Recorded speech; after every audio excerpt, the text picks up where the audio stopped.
Hello and welcome to the channel ECS. My name is Priyanshu Dubey. Daily basis पे हम लोग the Hindu के current affair देखते हैं, लेकिन आज थोड़ा सा एक्सपेंड किया मैंने।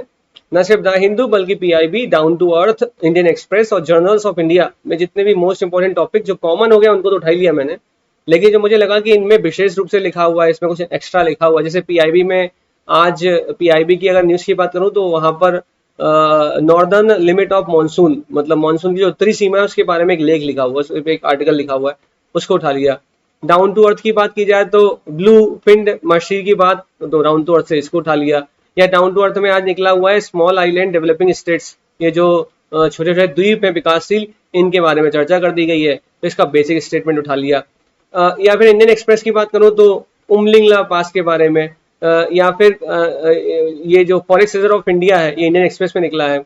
और अगर द हिंदू की बात किया जाए तो डागमारा हाइड्रो इलेक्ट्रिक प्रोजेक्ट, इसको मैंने कहीं और से भी उठाया हुआ है।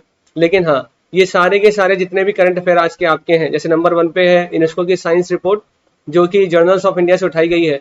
इस यूनेस्को की साइंस रिपोर्ट में भारत की प्रगति के बारे में बात की गई। अब इस यूनेस्को की साइंस रिपोर्ट को कितने साल के लिए निकाला जाता है, क्या होता है, इसके बारे में basic question.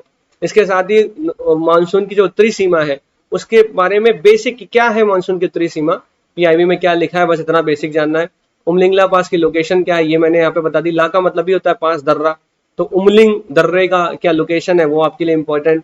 Small island developing states, जो छोटे छोटे द्वीप विकासशील द्वीप हैं, वो कहाँ से कॉन्सेप्ट में आए और कौन सा स्मॉल आइलैंड डेवलपिंग स्टेट्स के अंतर्गत नहीं आता, वो क्वेश्चन रखा है, बेसिक बहुत इंपॉर्टेंट है।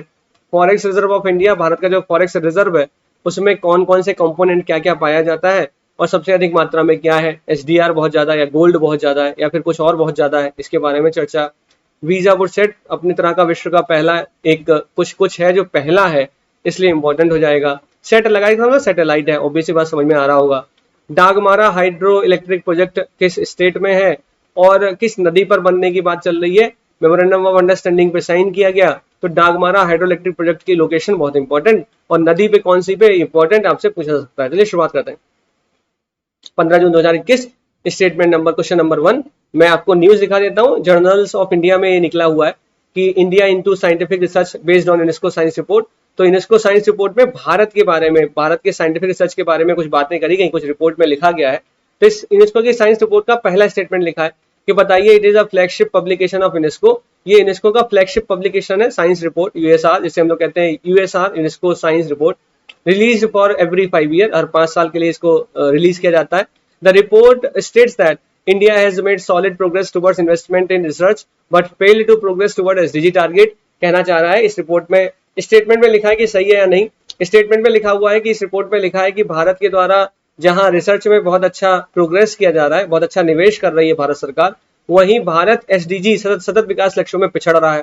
थर्ड स्टेटमेंट लिखा हुआ है, India has one of the lowest gross domestic expenditure on research per GDP ratio among the BRICS nation. BRICS nation की अगर बात की जाए, उन ब्रिक्स नेशन में भारत सबसे निचले स्थान पे, सबसे कम खर्च करता है रिसर्च अनुसंधान में। आपको बताना इनमें से कौन से कथन सही है। तो इसका मतलब अगर मैं आपको इस साइंस रिपोर्ट की बात करूं तो पहली बात तो ये कि जो पहला स्टेटमेंट लिखा है कि इसको पब्लिश किया था यूनेस्को के द्वारा फॉर एवरी 5 ईयर, और 5 साल के लिए, एकदम सही स्टेटमेंट लिखा है। दूसरा स्टेटमेंट इसलिए गलत लिखा है कि भारत के इस रिपोर्ट में लिखा है कि भारत का सतत विकास लक्ष्य के लिए जो प्रोग्रेस है वो बहुत अच्छा है, लेकिन भारत रिसर्च के केंद्र में, रिसर्च के क्षेत्र में अगर बात की जाए, अनुसंधान के क्षेत्र में बात की जाए, तो भारत पिछड़ रहा है, भारत का बहुत अच्छा प्रोग्रेस नहीं है। ये स्टेटमेंट उल्टा लिख गया है, ये गलत है स्टेटमेंट। थर्ड स्टेटमेंट जो लिखा हुआ है कि भारत का ब्रिक्स नेशंस की अगर बात की जाए तो ब्रिक्स नेशन में सबसे कम है, कि भारत अपने जीडीपी का बहुत कम रिसर्च पे खर्च करता है, एकदम सही स्टेटमेंट लिखा हुआ है। First and third statements are correct, second statement correct नहीं है। सही आंसर हो गया 1 और 3। ठीक है, समझना इस चीज को, भूलना मत, कोड कर सकते हो आप इसको। अच्छा, थोड़ा सा बात कर लेते हैं रिसर्च की। तो भारत में जो रिसर्च इंटेंसिटी है, it has been declining since 2014। 2014 से ही रिसर्च के प्रति जो भारत का प्रोग्रेस होना चाहिए वो लगातार कंटिन्यूसली डिक्लाइन कर रहा है, नीचे की तरफ ग्राफ चला जा रहा है, रिसर्च में बहुत पैसा कम लगाया जा रहा है। The science and technology policy of 2003, 2003 की साइंस एंड टेक्नोलॉजी पॉलिसी के द्वारा fix the threshold of devoting 2% GDP to research and development by 2007। ऐसा कहा गया है 2003 की साइंस एंड टेक्नोलॉजी पॉलिसी में कि हम लोग जो 2% का जीडीपी का 2% रिसर्च में खर्च करने वाले हैं, इस टारगेट को हम लोग 2007 तक अचीव कर लेंगे। लेकिन फिर क्या हुआ, This target date was set back to 2018 in the New Science Technology and Innovation Policy. 2013 में new science technology and innovation policy लेकर आई गई। 2018 तक इस लक्ष्य को पाने की बातें कर दी गई। किसके द्वारा? Economic advisory council of prime minister के द्वारा।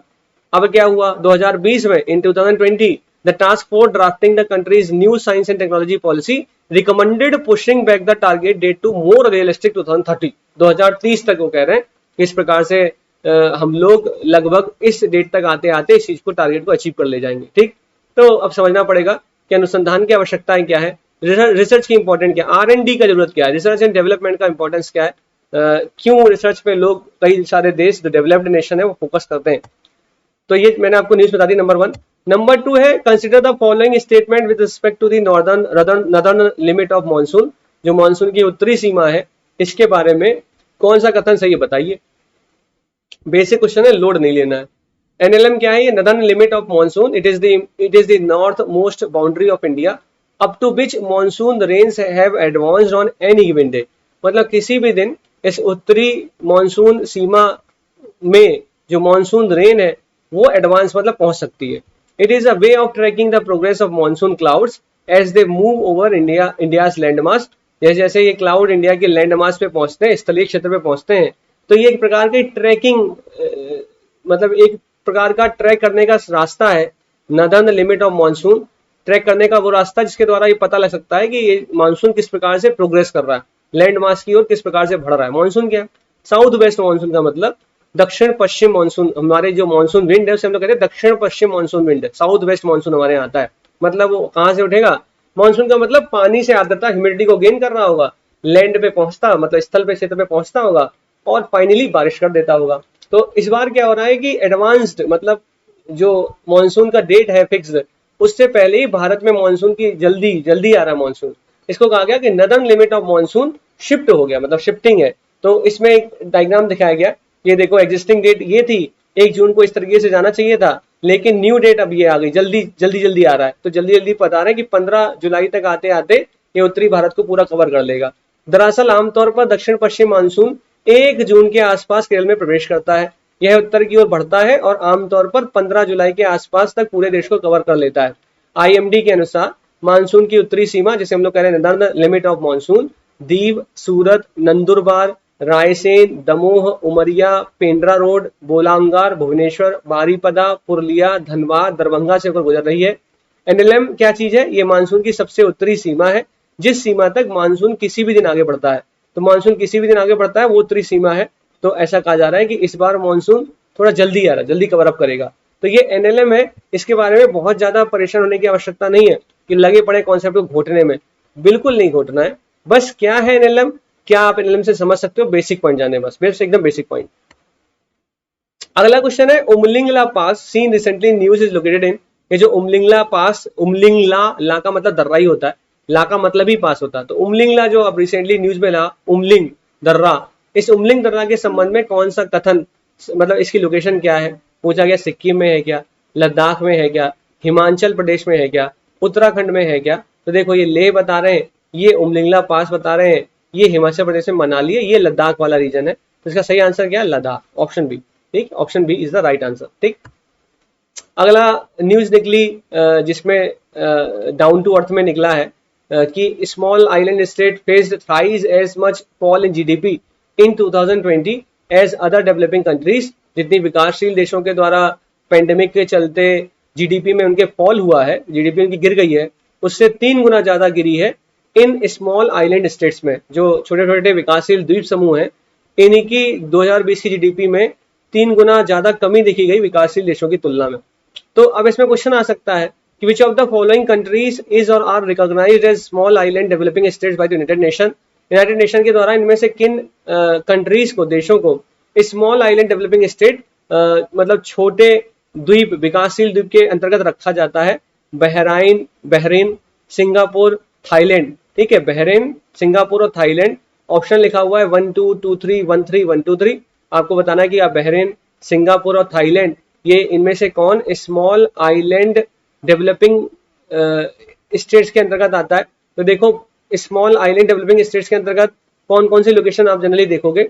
देखो ये दिखाई दे रहे हैं आपको, हैती हो गया, ग्रेनेडा हो गया, ठीक, केप वर्दे हो गया, इसके अलावा साओ टोम एंड प्रिंसिप हो गया, कोमोरोज हो गया, सेचल्स हो गया, मॉरिशस हो गया, मालदीव हो गया, पलाऊ हो गया, तिमोर हो गया, पीएनजी हो गया, सब जो आपको दिख रहे हैं सारे आइलैंड छोटे छोटे, फिजी, टोंगा, सोलोमन, किरीबिती, तो ये सारे के सारे किस में आते हैं, स्मॉल आइलैंड डेवलपिंग स्टेट्स में। ठीक, क्या कैसे डिफाइन करो स्मॉल आइलैंड डेवलपिंग स्टेट्स को, तो ये जो स्मॉल आइलैंड डेवलपिंग स्टेट्स हैं, these are islands of Caribbean sea and the Atlantic, Indian and Pacific ocean. कहाँ कहाँ पे पाए जाते हैं, कैरिबियन सागर में तो मिल रहे हैं, अटलांटिक सागर में, हिंद महासागर में और प्रशांत महासागर में ये छोटे छोटे स्मॉल आइलैंड डेवलपिंग स्टेट्स पाए जाते हैं। The SIDS were recognized as a distinct group of developing countries। जून 1992 में इनको रिकॉग्नाइज किया गया।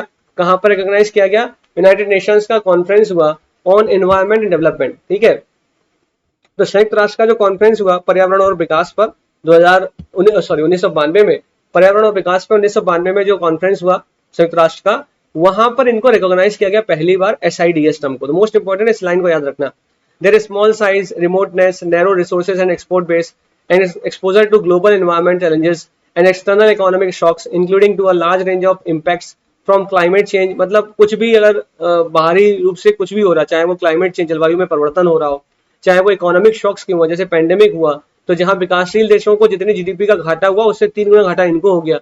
इसके अलावा कुछ भी होगा, चाहे वो क्योंकि छोटा साइज है, बहुत कम क्षेत्र में, बहुत मतलब इनका क्षेत्रफल बहुत कम है और इसलिए ये हल्की से हल्की चीज से इम्पैक्ट हो जाएंगे। तो ये SIDS के बारे में these are broken down into 3 geographic regions। 3 क्षेत्र में जनरली आप इनको देखते हैं, कैरिबियन मतलब the Pacific and Africa, Indian Ocean, Mediterranean and South China Sea, इन 3 रीजन में इनको देखा जाता है। SIDS of Africa, Indian Ocean, Mediterranean and South China Sea are Bahrain, Cape Verde, Comoros, Guinea Bissau, Maldives, Mauritius, Sao Tome and Principe, Seychelles and Singapore. लेकिन यहाँ पर आपको सेचल्स, सिंगापुर, साओपोल, मॉरिशस, मालदीव, ये सब, कोमोरोस, ये सब दिखाई दे रहे हैं, लेकिन थाईलैंड नहीं दिखाई दे रहा है। Thailand small island developing states के अंतर्गत नहीं आता, बहरीन आता है, सिंगापुर आता है। सही आंसर है 1 और 2। ठीक, रट्टा लगा लेना, पूछा सकता है। नेक्स्ट क्वेश्चन है, consider the following statement regarding the forex reserve of India. Bharat का जो फॉरेक्स रिजर्व है इसके संबंध में कौन सा कथन सही है। पहला स्टेटमेंट लिखा है कि gold is the largest component of forex reserve of India. Bharat का जो फॉरेक्स रिजर्व है इसके कई सारे कंपोनेंट हैं, इसमें कह रहा है कि जो सोना है वो सबसे बड़ा कंपोनेंट है। सही स्टेटमेंट है, गलत आपको बताना है।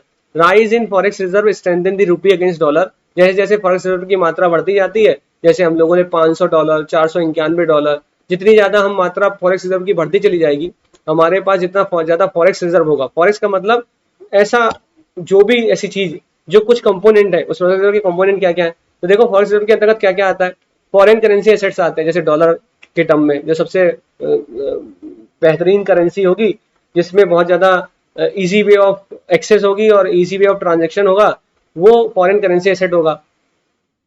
गोल्ड रिजर्व, सोना, स्पेशल ड्राइंग राइट्स, IMF के स्पेशल ड्राइंग राइट्स होंगे, reserve position with the IMF। तो ये 4 चीजें, 4 कंपोनेंट आपको हमेशा बताए जाते हैं। इसे हम लोग पेपर करेंसी भी कहते हैं, स्पेशल ड्राइंग राइट्स को। तो स्पेशल ड्राइंग राइट्स क्या है, इसको एक दिन अलग से कवर करेंगे, what is special drawing rights, कभी ना कभी क्वेश्चन तो टकराएगा आगे।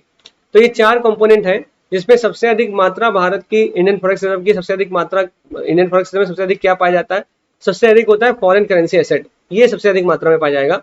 तो FCA is the largest component of the forex reserve, it express in dollar terms. ठीक है, इतने डॉलर का हमारे पास फॉरेन करेंसी एसेट्स है। ठीक, the FCA include the effect of appreciation or depreciation of non-US unit like the euro, pound, yen held in the foreign exchange reserve। इतना नहीं समझना, लेकिन इतना समझना है कि डॉलर के टर्म्स में जनरली फॉरेन करेंसी एसेट्स को रखा जाता है और भारत के फॉरेक्स रिजर्व में सबसे अधिक मात्रा इस फॉरेन करेंसी एसेट की है। ठीक, सीधे समझो, बिल्कुल भी इसमें दिमाग मत लगाओ कि हाँ ये पता नहीं क्या लिख दिया टर्म इतना कठिन, क्योंकि आप कठिन बनाओगे तो कठिन हो जाएगा। मैंने बोला कि भारत का जो फॉरेक्स रिजर्व है, जो भारत का फॉरेक्स रिजर्व है, उसके अंतर्गत 4 चीजें आती हैं। पहला फॉरेन करेंसी एसेट जो डॉलर के टर्म में होती है, दूसरा गोल्ड रिजर्व, सोना, तीसरा स्पेशल ड्राइंग राइट्स जिन्हें हम पेपर करेंसी कहते हैं, और चौथा रिजर्व पोजीशन विद IMF। ये 4 कंपोनेंट में सबसे अधिक मात्रा फॉरेक्स रिजर्व में किस चीज की है, फॉरेन करेंसी एसेट की। तो जो पहला स्टेटमेंट लिखा है गोल्ड बहुत ज्यादा है फॉरेक्स रिजर्व में, ये गलत लिखा हुआ है। दूसरा जो लिखा है कि rise in forex reserve, Bharat में जैसे जैसे फॉरेक्स रिजर्व बढ़ेगा, ऑब्वियस सी बात आप देखो, अगर हमारे पास फॉरेन करेंसी एसेट ज्यादा आ जाए, हमारे पास डॉलर की मात्रा बहुत ज्यादा हमारे फॉरेक्स रिजर्व में बढ़ गई, हमारे पास सोना बहुत ज्यादा अधिक मात्रा में फॉरेक्स रिजर्व में आ गया, हमारे पास स्पेशल ड्राइंग राइट्स आ गए हैं, हमारे पास रिजर्वेशन पोजीशन आईएमएफ में सुधर गई है। इसका मतलब कहीं ना कहीं हमारे पास कॉन्फिडेंस बूस्टअप हो चुका है। हमको पता है ग्लोबल मार्केट में कंपटीशन के लिए हम उतरने वाले हैं। हमें पता है कि हमारे रुपए की जो स्ट्रेंथनिंग है, जो हमारी मजबूती है डॉलर की तुलना में, जहां रुपया पहले मान लो 60 रुपए चल रहा था, फॉरेक्स रिजर्व के इंक्रीज होते ही, क्योंकि हमारी औकात बढ़ने लगी है, इसलिए इसकी वैल्यू $1 की वैल्यू 50 रुपए हो जाएगी। आप कहेंगे ये तो कम कर रहे हो और कह रहे हो कि मजबूत हो रहा है। देखो मजबूती हो रहा है। अगर कोई व्यक्ति मुझे $1 इस समय पे दे, जब मेरा फॉरेक्स रिजर्व अगर 400 रुपया है, उस समय पे अगर कोई मुझे $1 देगा तो मैं उस 400 रुपए में से उसको 50 रुपए अपनी जेब से निकाल के दे दूंगा, लेकिन 60 रुपए निकाल के दे दूंगा इस पहली पोजीशन में। लेकिन अगर हमारा फॉरेक्स रिजर्व 1000 हो गया, 1000 रुपया हो गया, उस वक्त हो सकता है मैं $1 की तुलना में उसको सिर्फ 50 रुपए अपनी जेब से निकाल के दूं। इसका मतलब मेरी जेब में यहाँ पे 950 रुपए होंगे, जबकि यहाँ पे मेरी जेब में 340 रुपए बच रहे हैं। तो आपको तुलनात्मक रूप में समझ में आ रहा होगा कि इस पोजीशन की तुलना में ये पोजीशन पे रुपया ज्यादा मजबूत है डॉलर की तुलना में। ठीक, तो अगर फॉरेक्स रिजर्व बढ़ता है तो डॉलर की मतलब पैसे रुपए की वैल्यू डॉलर की तुलना में मजबूत होती जाती है। लिखा है fueled by rising currency assets, forex reserve raise past $600 billion, तो the reserve surged to a record 605.008 billion in the reporting week, help by a rise in foreign currency asset. Foreign currency asset में बढ़ोतरी हो गई। A major component of the overall reserve as per weekly data by Reserve Bank of India. Reserve Bank of India का जो weekly data निकला उसमें बताइए कि भारत ने एक नई ऊंचाइयां छुई हैं फॉरेक्स रिजर्व में, हमारा फॉरेक्स रिजर्व बढ़ चुका है। तो क्वेश्चन तो आएगा जो तय है। ठीक, फॉरेक्स रिजर्व क्या होता है, कौन कौन से कंपोनेंट होते हैं, कौन सा कंपोनेंट ज्यादा है, इसके बढ़ने से क्या प्रभाव पड़ेगा। तो इसका मतलब सही आंसर क्या है, ऑप्शन बी। अगला क्वेश्चन है ब्लूप्रिंट मशीन के बारे में इनमें से कौन सा कथन सही है। कल भी हमने इसको कवर किया था, आज हम फिर कवर कर रहे हैं। ब्लूप्रिंट मशीन के बारे में कौन सा कथन सही है। लिखा है they are herbivore and non migratory species. ये हार्बीवोर है, मतलब हार्बीवोर का मतलब होता है हर्ब खाते हैं, पेड़ पौधे खा रहे हैं, एक तरीके से वेजिटेरियनियन है। और ये नॉन माइग्रेटरी स्पीसीज है। ब्लूप्रिंट मशीन के बारे में पूछ रहा है। सेकेंड स्टेटमेंट लिखा हुआ है they are listed under the least concern category in IUCN red list. IUCN की रेड लिस्ट में इनको लीस्ट कंसर्न लिस्ट में डाल दिया गया। पहले एंडेंजर्ड लिस्ट में डाला हुआ था, अब लीस्ट कंसर्न में डाल दिया। तो ये ब्लूप्रिंट मशीन के बारे में थोड़ी बहुत बातें पता कर लेते हैं। पहला, IUCN group is involved in conservation of the bluefin and golden machine for 50 years in Lonavala Maharashtra. Second, इसी अगर कैरेक्टरिस्टिक्स की बात करें तो they inhabit both rivers and lake, नदी में भी पाई जाती है, लेक में भी पाई जाती है bluefin machine. Most of species ascend into rapid streams with Rocky bottoms for breeding. बकवास लगी, समझ में ध्यान दिमाग बिल्कुल नहीं लगाना है। दे आर ओमनीवोरस, ये इंपॉर्टेंट है। ये जो ब्लूफिन मशीन है ये ओमनीवोरस होती है। ओमनीवोरस का मतलब है सब कुछ खाती हैं। They eat algae, crustaceans, frogs, insect and other fish. अन्य मछलियों को भी खाती हैं। They also eat fruits that fall from trees overhead. ठीक, हैबिटाट क्या है इनका, हैबिटाट क्या है। This species is found in river Mutha Mula east of Pune and other rivers of the Deccan plateau. Deccan के पठार के अन्य नदियों में, इसके अलावा मोटा मोला ईस्ट ऑफ पुणे, यहाँ इन नदियों में भी पाई जाती है ये ब्लूफिन मछली। द स्पीसीज इज माइग्रेटरी है, moving up stream during rains. It perfects clean fast flowing and well oxygenated waters. Threats क्या है, over harvesting, habitat manipulation and competition from other fish species. अन्य जो मछली की प्रजातियां हैं उनसे इसको चुनौती मिली, कंपटीशन मिली, इसी कारण इसकी मात्रा धीमे धीमे घट गई थी। तो इसको एंडेंजर्ड स्पीसीज के अंतर्गत आईयूसीएन ने रख दिया था, अभी इसको लीस्ट कंसर्न में वापस रख दिया। ठीक, लीस्ट कंसर्न में लेकर आ गए। तो ये ब्लूफिन मछली कैसी मछली है, क्या है, ओमनीवोर है या हार्बीवोर है। तो याद रखिए ओमनीवोरस है, हार्बीवोरस नहीं है। माइग्रेटरी है, नॉन माइग्रेटरी नहीं है। इसका मतलब सेकंड स्टेटमेंट सही है, पहला गलत है। ठीक, अगला क्वेश्चन है वीजा वुडसेट क्या चीज है। व्हाट इज वीजा वुडसेट। पहला स्टेटमेंट लिखा हुआ है it is the world first wooden satellite. ये विश्व की पहली वुडन सैटेलाइट है, लकड़ी वाली सैटेलाइट है। To be launched by the European space agency. हम लोगों ने कल ही में एनविजन पढ़ा था कि शुक्र ग्रह के एटमॉस्फेयर की स्टडी करने के लिए एक ऑर्बिटर भेजेंगे, इसका नाम है एनविजन। ऐसे भेजेगा इसको, यूरोपियन स्पेस एजेंसी भेजेगी।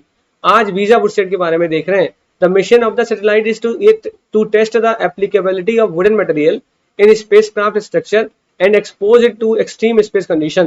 कि अगर हम लोग एक्सट्रीम स्पेस कंडीशन में, अंतरिक्ष में पहुंच जाते हैं, एक्सट्रीम कंडीशन में पहुंच जाते हैं स्पेस में, उस जगह पर स्पेस क्राफ्ट में अगर लकड़ी का प्रयोग कर लिया जाए तो क्या कैपेबिलिटी है उस लकड़ी की, क्या वो सर्वाइव कर पाएगी या नहीं कर पाएगी।